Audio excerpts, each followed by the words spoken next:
Professeur Fauchier, bonjour. Je vous laisse vous présenter rapidement vos centres d'intérêt. Laurent Fauchier, je suis professeur de cardiologie au CHU de Tours, en rythmologie, en insuffisance cardiaque, en cardiologie générale. D'accord. Je crois que vous avez eu l'occasion de présenter à ce congrès quelque chose qui est, on va dire, une première, au moins une première connue, parce qu'il y en a peut-être qui ont encore vu passer. Pouvez nous en parler? Vous savez de quoi je parle? Il s'agit de la cardiologie, ça c'est de la cardiologie générale, c'est les incidences d'endocardite pour le cas particulier des gens qui ont eu un TAVI pour sténose aortique. Ça m'a paru être intéressant parce que c'est un sujet qui était un petit peu ignoré peut-être, et puis des questions qu'on se pose, on a l'impression que la procédure étant beaucoup moins agressive qu'un remplacement valvulaire aortique, finalement le risque d'endocardite peut être moindre, mais en même temps ce sont des gens qui sont très fragiles, donc la question se posait. Alors qu'à long terme, de toute façon, le problème est le même, vous mettez du matériel. On met du matériel, mais les hospitalisations sont plus brèves. Ce sont aussi des gens fragiles. Bref, et puis on se demandait même si c'était rapporté, si on envoyait ces patients-là. Et puis la question est aussi de savoir en termes d'antibioprophylaxie s'il faut être aussi strict chez ces patients-là. Et quand on dit l'endocardite, moi je pensais à l'endocardite un peu dans le long terme. Vous, j'ai l'impression que vous pensez à l'endocardite précoce.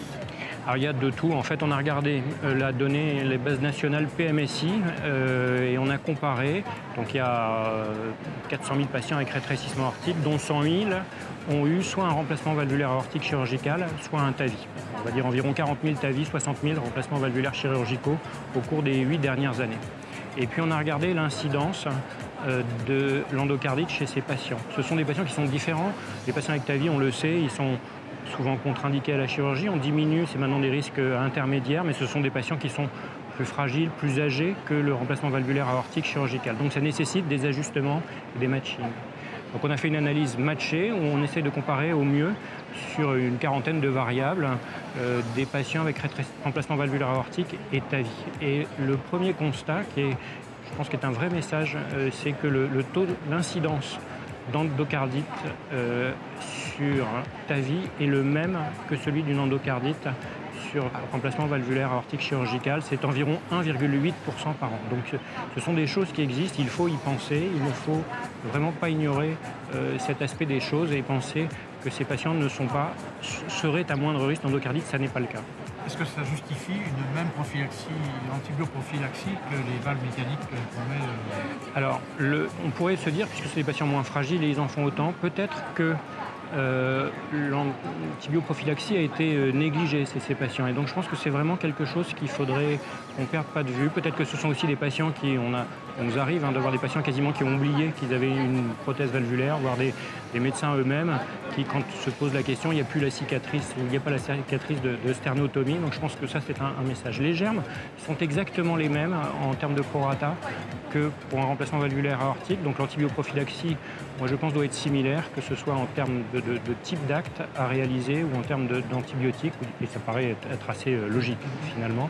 Les prédicteurs sont un peu différents. C'est-à-dire qu'on a l'impression que c'est surtout pour l'endocardite après TAVI, un homme, une fibrillation atriale. Le pacemaker, qui est des pacemakers après TAVI, ne joue pas finalement de rôle pour l'endocardite, ce qui est plutôt quand même un élément rassurant.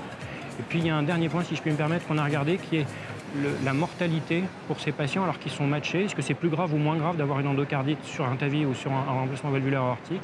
La mortalité est plus élevée après un TAVI. Alors est-ce que c'est parce que l'endocardite est plus grave ou est-ce que c'est parce que le pronostic de ces patients est intrinsèquement plus grave, puisque ce sont des patients qui sont non opérables et pour partie qu'on ne réopérera pas, mais là aussi c'est un message à avoir, c'est une endocardite sur TAVI, c'est grave.